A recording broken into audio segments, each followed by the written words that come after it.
अपना कीमती समय देने के लिए शुक्रिया। वेलकम टू कार सूत्रा। और आज यहाँ होगी आपके लिए थोड़े से ज्ञान की बात, यानी कि आज हम बात करेंगे फ्रंट व्हील ड्राइव और रेयर व्हील ड्राइव गाड़ियों के बारे में क्या डिफरेंस होता है, और इस बारे में बात करेंगे कि इंडिया के अंदर ज़्यादातर गाड़ियाँ फ्रंट व्हील ड्राइव ही क्यों होती हैं। तो फ्रंट व्हील ड्राइव और रेयर व्हील ड्राइव के बीच में क्या डिफरेंस है वो जान लेते हैं। जिन गाड़ियों के आगे वाले टायर्स में पावर होती है उनको फ्रंट व्हील ड्राइव कहते हैं, यानी कि जैसे कि स्विफ्ट हो गई हमारी, जैसे कि डिजायर हो गई, इग्निस हो गई। और जिन गाड़ियों की रेयर में पावर होती है उनको कहते हैं रियल व्हील ड्राइव, यानी कि जैसे कि हमारी स्कॉर्पियो हो गई, बोलेरो हो गई। जिन गाड़ियों के चारों टायर्स में पावर होती है उसको कहते हैं ऑल व्हील ड्राइव। ये तो डिफरेंस है, सिंपल सा था। अब जान लेते हैं कि ज्यादातर गाड़ियां जो आप इंडिया में देखते हो वो फ्रंट व्हील ड्राइव ही क्यों होती हैं। तो फ्रंट व्हील ड्राइव इसलिए होती हैं क्योंकि ये सस्ती पड़ती हैं कंपनियों को, और भी कुछ रीजन है उसके बारे में बात कर लेते हैं। तो ये पूरा मैकेनिज्म होता है।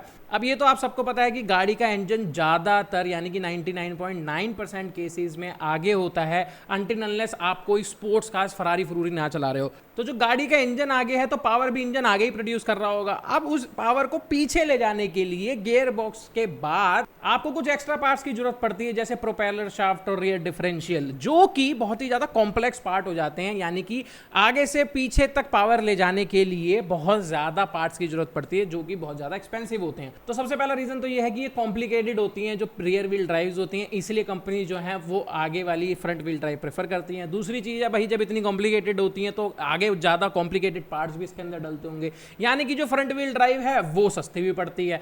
अब भाई कम पार्ट्स डलते हैं तो उनकी मेंटेनेंस भी कम होती है, यानी कि रेयर व्हील ड्राइव की जो मेंटेनेंस होती है वो ज्यादा होती है लॉन्ग टर्म में, और फ्रंट व्हील ड्राइव की मेंटेनेंस जो है वो कम होती है। इसके बाद जो फ्रंट व्हील ड्राइव वाली गाड़ियां होती हैं उनके अंदर स्पेस ज्यादा निकल आता है instead of rear wheel drives. क्योंकि अगर आपने रियर व्हील वाली ड्राइव वाली गाड़ियों में एक चीज गौर की होगी कि सेंटर में जो होता है हम्प होता है एक बड़ा सा, जो है वो इसलिए होता है क्योंकि पीछे डिफरेंशियल और उस शाफ्ट में जो नीचे से जगह घिरती है तो वो आपकी गाड़ी का फ्लोर खा जाता है उसमें जगह, और उसके बाद भी कॉम्पैक्ट जो है वो जगह हो जाती है रियर व्हील ड्राइव गाड़ियों में। इसलिए बहुत ही फायदे हैं, और इसके साथ साथ बहुत सी कंडीशंस में जो है वो ग्रिप जो है वो अच्छी रहती है फ्रंट व्हील ड्राइव गाड़ियों के instead of a rear wheel drive गाड़ी। तो यही कुछ मेजर रीजंस है जिनकी वजह से आपको इंडिया के अंदर फ्रंट व्हील ड्राइव गाड़ियां ज़्यादा मिलेंगी, क्योंकि भाई एक कॉस्ट सेंट्रिक मार्केट है, बहुत ही ज़्यादा फ्रूगल मार्केट है इंडिया का। ऑटोमोबाइल 10 रुपए भी किसी पार्ट में बच रहे होते हैं ना तो वो भी ऑटोमोबाइल कंपनी जो है वो बचा लेती है। इसलिए यहाँ तो हज़ारों रुपए बचते होंगे क्योंकि बहुत सारे पार्ट्स हैं जो नहीं लगते हैं, इसलिए ज़्यादातर गाड़ियाँ जो है वो फ्रंट व्हील ड्राइव होती हैं इंडिया के अंदर। आशा करता हूँ आपको ये वीडियो इन्फॉर्मेटिव लगा होगा। सब्सक्राइब करते जाना है, इंस्टाग्राम का लिंक है नीचे, वहां जाके फॉलो कर लो। अच्छा लगता है वहां पे इतने कम फॉलोवर्स हैं, मतलब भाई का ध्यान नहीं रखोगे। लो बीम पे गाड़ी चलाना, शहर में हेलमेट और सीट बेल्ट पहन लेना, जहां जहां जो जो पहनना हो। सी यू अराउंड।